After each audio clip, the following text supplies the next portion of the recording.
অনেক মহিলারা এই প্রতিনিয়ত আমাদের চেম্বারে এসে থাকেন, এসে বলেন, স্যার একটু লজ্জার বিষয়, তারপরেও না বলে পারছি না।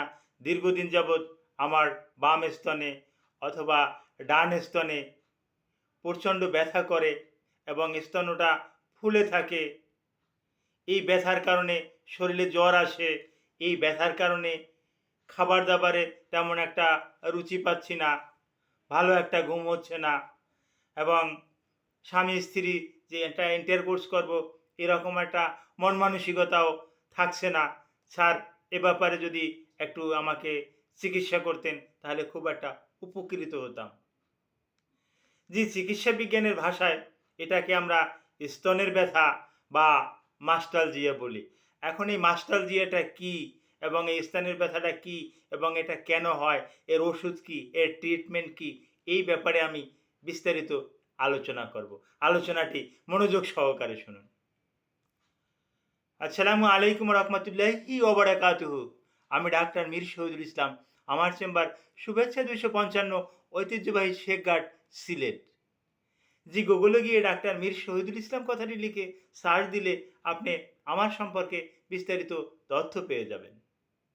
জি দর্শক শ্রোতা, আলোচনা করব মা বোনদের স্তনে ব্যথা অথবা আমরা চিকিৎসা বিজ্ঞানের ভাষায় যাকে মাস্টালজিয়া বলি। আলোচনাটি মনোযোগ সহকারে শুনুন। এই মাস্টালজিয়া বা স্তনের ব্যথা এর সাথে মাসিক যে একটা সার্কেল আছে, সাইকেল আছে, এর সাথে কিন্তু পুরোপুরিভাবে জড়িত। এই সার্কেলের সময় এর একটু আগে অনেকেরই ব্যথা করতে পারে। এই ব্যথা করার কারণটা কি? এটা একটা ফাইব্রোসিস্টিক। এই ফাইব্রোসিস্টিকটা যখন চেঞ্জ হয়ে যায় তখন এরকমের একটা হতে পারে। এই ফাইব্রোসিস্টিকটা যে চেঞ্জ হলো, এটা আমরা কিভাবে বুঝবো? আমরা রুগীকে যখন ব্রেস্ট আল্ট্রাসনোগ্রাফি করতে দেই তখন কিছু এই ফাইব্রোসিস্টিক চেঞ্জ আমরা দেখতে পাই। তখন আরও কিছু আনুষঙ্গিক পরীক্ষাও আমরা করে নেই। নিডল এক্সামিনেশন, এফএনএসি, পোর বায়োপসি, এই পরীক্ষাগুলোর মাধ্যমে আরও কনফার্ম হয়ে নেই যে আমাদের কাছে তো সাধারণত আসে, স্যার দীর্ঘদিন যাবৎ ভুগতেছি, আবার আমি ক্যান্সারের রোগী হয়ে যাচ্ছি না তো? আসলে না। বিশেষ পরীক্ষা নিরীক্ষায় দেখা গেছে এই ১০০ জনের ভিতরে এই মাস্টালজিয়ার ১০০ জনের ভিতরে ৫ জন কি ৬ জন ক্যান্সারের রোগী পাওয়া যায়। আর বাকি ৯৪-৯৫% এটা ক্যান্সারের সাথে কোনো সম্পর্ক থাকে না। এখন এই মাস্টালজিয়া এটা যখন আ হয় তখন ব্রেস্টে প্রচণ্ড ব্যথা করে। আ নিপেল দিয়ে একটু ডিসচার্জ হতে পারে। যেকোনো বাম পাশে হোক, ডান পাশে হোক, নিপেলে যদি একটু প্রেশার করে একটু ডিসচার্জ হতে পারে। এরিওলা বাদামি বর্ণের যে অংশটা আছে ওখানে একটু বেদনা করতে পারে।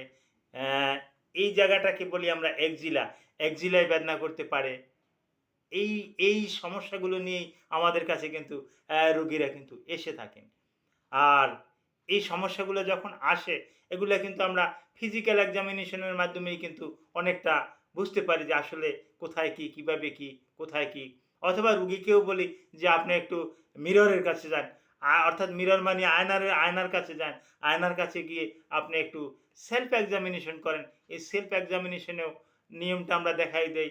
হাতটা কোথায় রাখতে হবে, হ্যাঁ? এই রকমের মাথায় হাত রাখতে হবে, হ্যাঁ? এভাবে রাখতে হবে, এভাবে কিভাবে কি পরীক্ষা করতে হবে।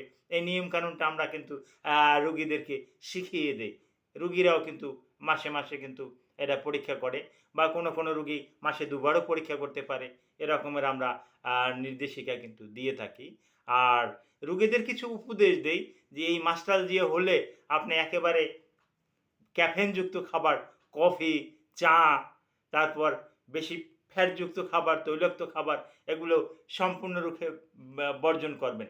বিশেষ করে এর সাথে চা, কফি এর সাথে একেবারে ওতপ্রোতভাবে জড়িত। এগুলো খেলে কিন্তু এই ফাইব্রোসিস্টিক কিন্তু চেঞ্জ হয়ে যায়। যার কারণে ওই খাবারটাকে কিন্তু আমরা নিষেধ করে দেই। আর এরকমের সমস্যা মূলত হরমোনাল ইমব্যালেন্সের কারণে হয়। আর বিশেষ করে লেফট ব্রেস্টে হলে লেফট ব্রেস্টটা রাইট ব্রেস্টের থেকে একটু আকারে একটু বড় হয়ে যায়। এটা নিয়েও অনেকে দুশ্চিন্তায় থাকে যে স্যার আমি মিররের কাছে গেছি, আয়নার সামনে গিয়ে যখন দাঁড়াচ্ছি দেখছি বা হাতেও লাগে বা আমরাও যখন ফিজিক্যাল চেক করে দেখি যে হ্যাঁ একটা ব্রেস্ট ছোট আর একটা ব্রেস্ট বড়। হ্যাঁ, এখানে আবার আমরা বলি দিনের বেলাতে কাপ ব্রা পরতে, শক্ত ব্রা পরতে, এবং রাতের বেলা আবার একটু ঢোলা ঢোলা ব্রা পরার জন্য রুগীদেরকে অ্যাডভাইস করে থাকি। এই নিয়ম অনুযায়ী যদি চলে তাহলে কিন্তু তার লাইফস্টাইল ভালো থাকে। আরও কারো কিছু ক্ষেত্রে কিছু উপদেশ দেই, হ্যাঁ, রুগীকে দেখার পরে কিছু ঔষধ দিয়ে থাকি।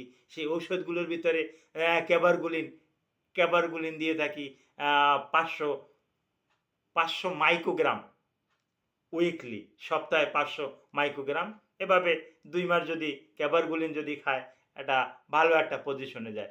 ব্রোমোক্রিপ্টিন যদি নিয়মিত যদি এটা খায় 1.25 1.25 থেকে 2.5 mg আমরা ব্রোমোক্রিপ্টিন দিয়ে থাকি।